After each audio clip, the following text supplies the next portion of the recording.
আসসালামু আলাইকুম, সবাইকে স্বাগতম জানাচ্ছি মিলিস কিচেন কর্নারে। আজকে আপনাদের জন্য নিয়ে এসেছি চিকেন রোস্ট। এই চিকেন রোস্টটা আমি এবার ঈদ উল ফিতরে তৈরি করেছিলাম, তো সেটাই আমি ভিডিও করে রেখেছি, তো এটা আপনাদের সাথে এখন শেয়ার করছি। তো চিকেন রোস্টের জন্য আমি এখানে নিয়েছি কিছু মশলা। তো এই মশলার ভিতরে এখানে নিয়েছি সাদা গোলমরিচ, এলাচি, কালো এলাচি, জয়ফল অর্ধেকটা, জয়ত্রী আর লং। এগুলোকে আমি গুঁড়ো করে নিব রোস্টের জন্য। আর অন্যদিকে নিয়েছি আমি কাঠবাদাম আর পেস্তা বাদাম। এগুলো যেহেতু খোসা আছে, তো একটু গরম পানি দিয়ে ভিজিয়ে খোসাগুলো ছাড়িয়ে নিব। আর সাথে নিয়েছি আমার ঘরে ছিল ক্যাশিউ বাদামটা আর ওয়ালনাট আর কিশমিশ। আর রান্নার জন্য লাগবে গরম মশলা, তেজপাতা, এলাচি, দারচিনি। তো এগুলোকে সব রেডি করে নিয়েছি। আর এখন আমি যে শুকনো মশলাগুলো রেখেছি সেগুলোকে ব্লেন্ড করে নিচ্ছি। ব্লেন্ড করে নিয়ে এখানে ভাজার দরকার নেই, জাস্ট কাঁচা অবস্থায় ব্লেন্ড করে নিয়েছি। আর এই ব্লেন্ডারের ভিতরে আমি দিয়ে দিচ্ছি 2 টেবিল চামচ চিনি, দিয়ে এটাকে আবারও একটু ভালো করে ব্লেন্ড করে নিচ্ছি। সব কিছু একসাথে ব্লেন্ড করে নিলাম। এখানে আমি 20 পিস চিকেন নিয়েছি। চিকেনগুলোকে আমি মাঝখান দিয়ে কয়েকটা টুকরো করে নিয়েছি, নিয়ে ভালো করে ধুয়ে এখন এখানে কিছু জর্দার রং, আদা রসুন বাটা আর কাঁচামরিচ বাটা লবণ দিয়ে একসাথে মেখে নিয়েছি।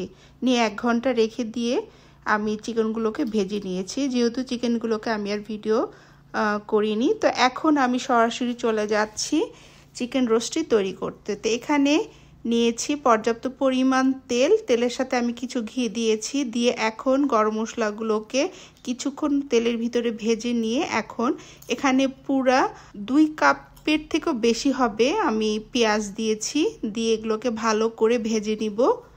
কিছুটা পেঁয়াজ বেরেস্তার মতো করে আমি এগুলোকে ভেজে নিব। আর এই তেলের ভিতরে যদি ঘি দিয়ে পেঁয়াজটাকে ভাজেন তাহলে পেঁয়াজের ভিতরে সুন্দর একটা গন্ধ আসে। তো এই পেঁয়াজগুলো আমার মোটামুটি একটু ব্রাউন কালার হয়ে এসেছে। এখন এখানে দিয়ে দিচ্ছি বাটা মশলা। তো বাটা মশলার ভিতর এখানে দিচ্ছি আদা রসুন বাটা, সাথে আমি কাঁচামরিচও 10-12টা দিয়েছি, দিয়ে এগুলোকে ভালো করে ব্লেন্ড করে এই মশলাটা এখন এগুলোর ভিতর দিয়ে এখন দিয়ে দিচ্ছি লবণ। লবণটা আপনাদের পরিমাণ মতোই দিবেন।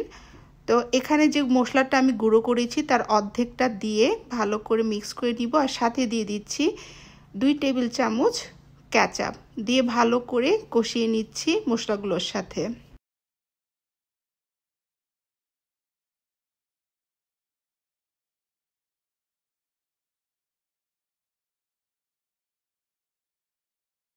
আর এখন এখানে দিয়ে দিচ্ছি 1 টেবিল চামচ শাহি জিরা। এই শাহি জিরার কারণে চিকেন রোস্টার ভালো একটা গন্ধ আসে। এখানে আমি জিরার গুঁড়াটা ইউজ না করে আস্ত শাহি জিরা দিয়েছি। আর রোস্টের রঙটা সুন্দর আসার জন্য এখানে আমি দিয়ে দিচ্ছি কাশ্মীরি মরিচের গুঁড়ো 2 চা চামচ। এই কাশ্মীরি মরিচের গুঁড়োটা কিন্তু তেমন ঝাল না, জাস্ট রঙটা সুন্দর আসে, এই জন্য এখানে কাশ্মীরি মরিচের গুঁড়াটা ইউজ করেছি। আপনারা চাইলে রেগুলার গুঁড়া মশলাটাও দিতে পারেন। এখন দিয়ে দিলাম কাঁচামরিচ।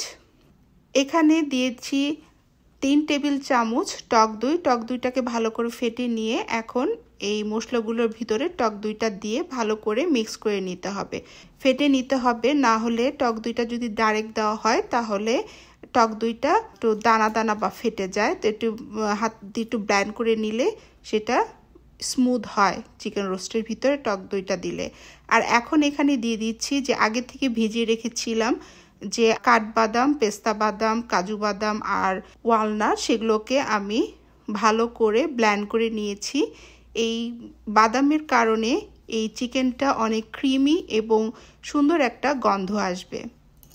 আর সাথে এখানে আরও কিছু কাঁচামরিচ আর কিশমিশ দিয়ে দিচ্ছি, দিয়ে মশলাটাকে খুব ভালো করে কষায় নিতে হবে, যে বাদামের যে একটা কাঁচা গন্ধ সেটা চলে যাওয়ার জন্য।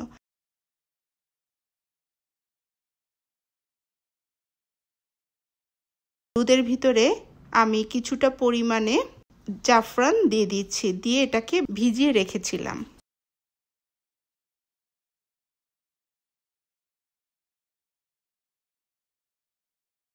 দুধটা এই রোস্টের ভিতরে দিয়ে আবারও সবকিছু ভালো করে মিক্স করে নিচ্ছি। এই মশলাটা যত বেশি কষানো হবে, কষতে কষতে যখন ভালো করে তেল বের হয়ে আসবে তখন এখানে চিকেনগুলো দিব। তো এখন এখানে আমি আবারও দিচ্ছি কিছুটা পরিমাণ পেঁয়াজ বেরেস্তা, একটু শাহি ভাব আনার জন্য।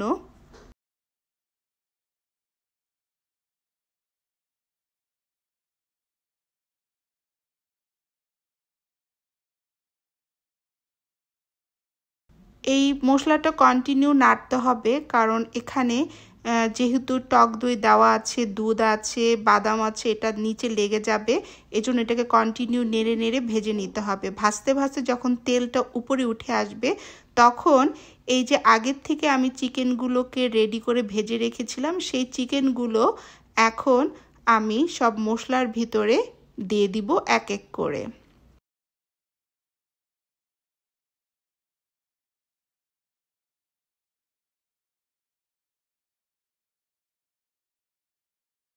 সবগুলো চিকেন দেওয়া হয়ে গিয়েছে। এখন এই চিকেনগুলোকে মশলার সাথে ভালো করে নেড়ে চেড়ে মিক্স করে দিতে হবে, যেন প্রতিটা চিকেনের গায়ে মশলাগুলো খুব সুন্দরভাবে লেগে লেগে যায়। এখন এখানে দিয়ে দিচ্ছি লেবু। লেবুটাকে আমি চিপে দিয়ে দিচ্ছি, দিয়ে ভালো করে আবারও মিক্স করে দিচ্ছি।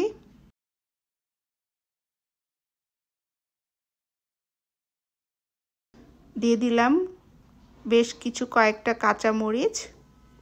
এই কাঁচামরিচটা ফ্লেভারটা ভালো আনবে। সাথে দিয়ে দিচ্ছি কিশমিশ। আর এখন উপর দিয়ে দিয়ে দিচ্ছি গুঁড়া দুধ। আপনাদের ঘরে যদি মাওয়া থাকে বা সেই মাওয়াটাও আপনারা ইউজ করতে পারবেন, তাহলে চিকেনের আরও একটু শাহি ভাব চলে আসবে। তো যেহেতু আমার ঘরে মাওয়া ছিল না, তো আমি এখানে গুঁড়া দুধটা ইউজ করেছি। আর সাথে দিয়েছি সামান্য পরিমাণ উপর দিয়ে আবারও একটু চিনি দিয়ে ভালো করে সব মিক্স করে নিচ্ছি।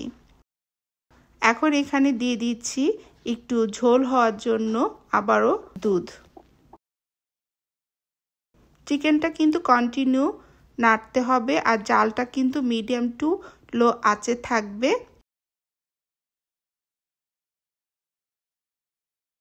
এখন আমি আবারও চিকেনের উপরে দিয়ে দিচ্ছি পেঁয়াজ বেরেস্তা, বাদাম, এগুলো দিয়ে চিকেনটাকে নাড়াচাড়া করে নিলাম। তো এভাবে আজকে তৈরি করেছি আমি শাহি চিকেন রোস্ট।